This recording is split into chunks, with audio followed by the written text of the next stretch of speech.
खेलने के लिए। उनकी जिस तरफ जब देखो ना तो बेचैन है, पर उनकी तरफ कोई देखना ही नहीं चाहता। वो तो यहीं से फुर्सत नहीं मिलती भोगों से खेलने के लिए, संसार के राग में खेलने के लिए। वो तो खुशी हो रही है कि ये हमारा शरणागत हो गया, अभी हमारी सहचरी बनेगा, हमारी सेवा में आएगा। शरणागत होकर के पीठ कर लिया श्री जी की तरफ, मुख कर लिया संसार की तरफ, तो दोनों लाड़िले उदास बैठ जाते हैं। आप क्या करें, वो खेलने लगेंगे, उनको चैन नहीं है आपके सिवा। आप चैन से रह रहे हो, हमारे प्रिय प्रीतम आपका इंतजार कर रहे हैं, तभी आप पर हेतु की कृपा की। ये बात अंदर की समझो, प्रिय प्रीतम अंदर से आपको बहुत प्यार करते हैं। हमारे युगल सरकार का ऐसा सुख है कि मोक्ष सुख थूक देने योग्य हो जाता है, और आप युगल सरकार को एक तुच्छ विषय के लिए छोड़ देते। कैसे भक्त हो तुम। बिल्कुल अवसर मत दो, जैसे दुश्मन नीचे गिर पड़ा है, आप ऊपर चढ़े हो, अब उसको ऊपर आने का अवसर मत दो, क्योंकि वो समझ चुका है कि तुम ऐसी जगह पहुंच चुके हो कि अगर अब हम इसको हरा न पाए तो मुझे जिंदगी भर इसका गुलाम बनना पड़ेगा। इस समय आपके घुटने उसकी गर्दन के ऊपर है, ऐसा समझो। जब आपको भजन का अभ्यास बढ़ने लगे, आनंद मिलने लगे, तो आपको उदासीनता बढ़ानी है, हंसना नहीं है। बिल्कुल अवसर मत दो, जैसे दुश्मन नीचे गिर पड़ा है, आप ऊपर चढ़े हो, अब उसको ऊपर आने का अवसर मत दो। ऊपर आने का अवसर दिया तो अब आपको ऊपर आने का अवसर दुश्मन नहीं दे पाएगा। ध्यान रखना, एक बार अगर अब मन चढ़ गया आपके ऊपर और मनमानी आचरण करा लिया तो आपको भजन लायक नहीं रखेगा, क्योंकि वो समझ चुका है कि तुम ऐसी जगह पहुंच चुके हो कि अगर अब हम इसको हरा न पाए तो मुझे जिंदगी भर इसका गुलाम बनना पड़ेगा। मन ने देख लिया है कि अब हम मारे जाएंगे, अब मुझे मरना पड़ेगा, तो वो आखिरी कोशिश करके आपका नाश करेगा। बस आप सावधान हो जाओ। इस समय आपके घुटने उसकी गर्दन के ऊपर है, ऐसा समझो, क्योंकि सदगुरु आश्रय, संत आश्रय, सत्संग, नाम धाम आश्रय, अब वो विचलित हो रहा है, भड़बड़ा रहा है। कोई तो मिले ऐसा, थोड़ा तो हमें जीवन दान दे, क्या विषय भोग, थोड़ा तो मुझे विषय सेवन करने को मिले। चूक कर दी तो फिर गिरा देगा। परमहंस श्री ओंकारानंद सरस्वती जी ने जब बिल्कुल नई अवस्था में सामने उनके गए तो उनका अच्छा बच्चा, बड़े भाग्यशाली हो, वैराग्य मार्ग में आए हो, पर ध्यान रखना, एक सांप को जब बंदर पकड़ता है तो बोले ऐसे ऐसे जड़ में रगड़ता, फिर देखता, सू तो नहीं बोला, फिर रगड़ता है, और वो मरने पर भी रगड़ता ही रहता है कि कहीं इसमें जान न। बोले बस ऐसे ही साधु को, साधक को, उपासक को अपने मन को रगड़ना है। राधा वल्लभ श्री हरिवंश, राधा वल्लभ श्री हरिवंश, राधा वल्लभ श्री हरि। अगर सू बोलने का मतलब अगर थोड़ा भी विषय स्फुरण रह गया तो अभी रगड़ते रहो, राधा वल्लभ श्री हरिवंश। फिर सच्ची कहते भजन करना नहीं पड़ता। जैसे भजन थोड़ी करना पड़ता है ही नहीं, भजन किसी और कुछ क्या करें, कुछ है ही नहीं यंत्रों में, वो स्फुरते केवल वही। अब उसको भजन थोड़ी करना है, रह ही नहीं गया, कुछ करना ही नहीं रह गया है। हंस रहे, खेल रहे, बात कर रहे, खा रहे, पी रहे, चल रहे, ठाड़े बैठे परे उताना, कबीर काहे हम राय ठिकाना, हर समय।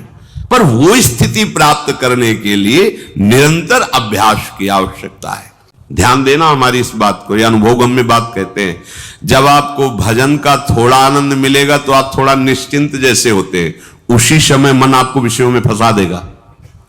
जब आपको भजन का अभ्यास बढ़ने लगे, आनंद मिलने लगे, तो आपको उदासीनता बढ़ानी है, हंसना नहीं है, लोगों से मिलना नहीं, खेलना नहीं है, क्योंकि इस समय चढ़ाई का है। आनंद स्फुरित होने लगा, बचाओ, बिल्कुल आसपास से सुरक्षित हो जाओ। वो आनंद ही आपको ऊपर ऐसी स्थिति में ला देगा जहां विषय नहीं ले जाएंगे। भगवान कह रहे जो निरंतर अभ्यास चिंतन का करता है उससे चित्त में ही भगवत साक्षात्कार हो जाता है।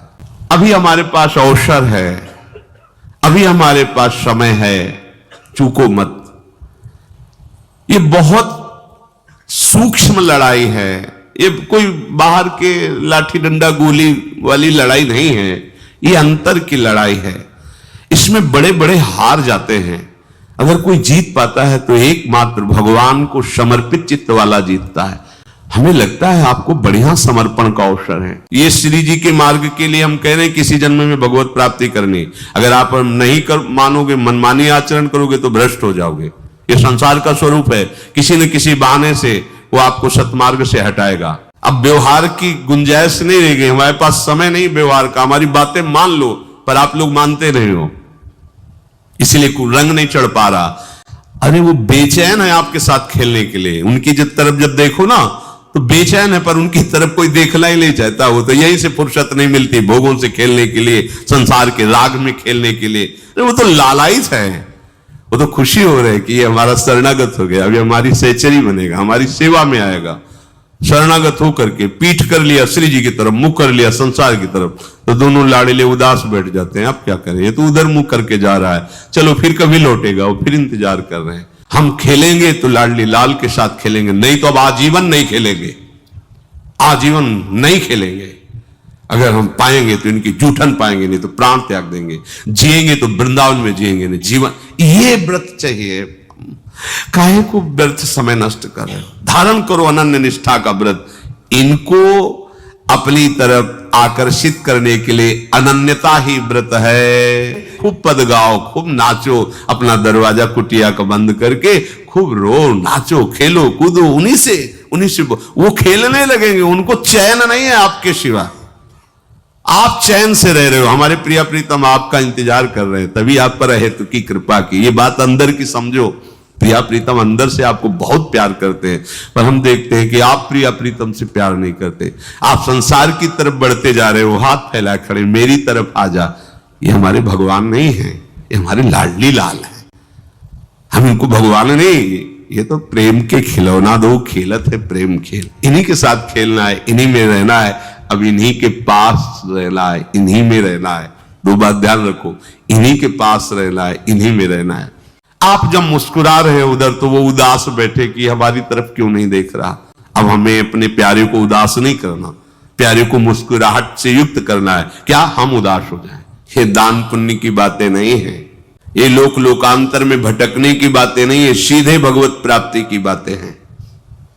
यत करोषि, जो भी तुम करोगे वो तुम्हें अपने आराध्य देव के लिए करना है, आराध्य देव को समर्पित करना है। तो जो भी हम करें, पापाचरण भी करें तो श्री भगवान को अर्पित कर दे।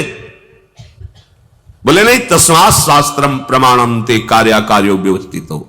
जो तुम्हें करना है उसमें प्रमाणित कार्य करने हैं शास्त्र के अनुसार।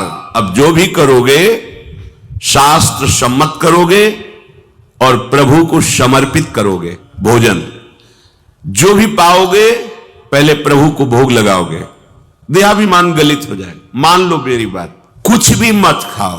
कैसी धूर्तता हमारी बुद्धि में बैठी है।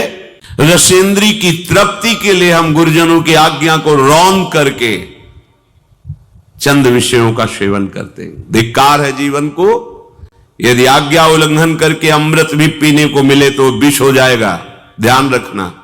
प्रियाजू को बिना भोग लगाए अर्पित किए तुम पाने के लिए उत्साहित कैसे हो रहे हो? जिन वस्तुओं को निषेध किया गया है उनकी तरफ स्वप्न में भी अगर गति हो तो जलन होनी चाहिए कि स्वप्न में भी हमने कैसे स्वीकार कर लिया। वेद कहता है, भगवान की वाणी, जो मेरा भक्त हो गया है। अभी हम देह भक्त हैं, भोगों के भक्त हैं, विषयों के भक्त हैं। काम क्रोध लोभ मोह जब जो चाहता है हमें परास्त कर देता है।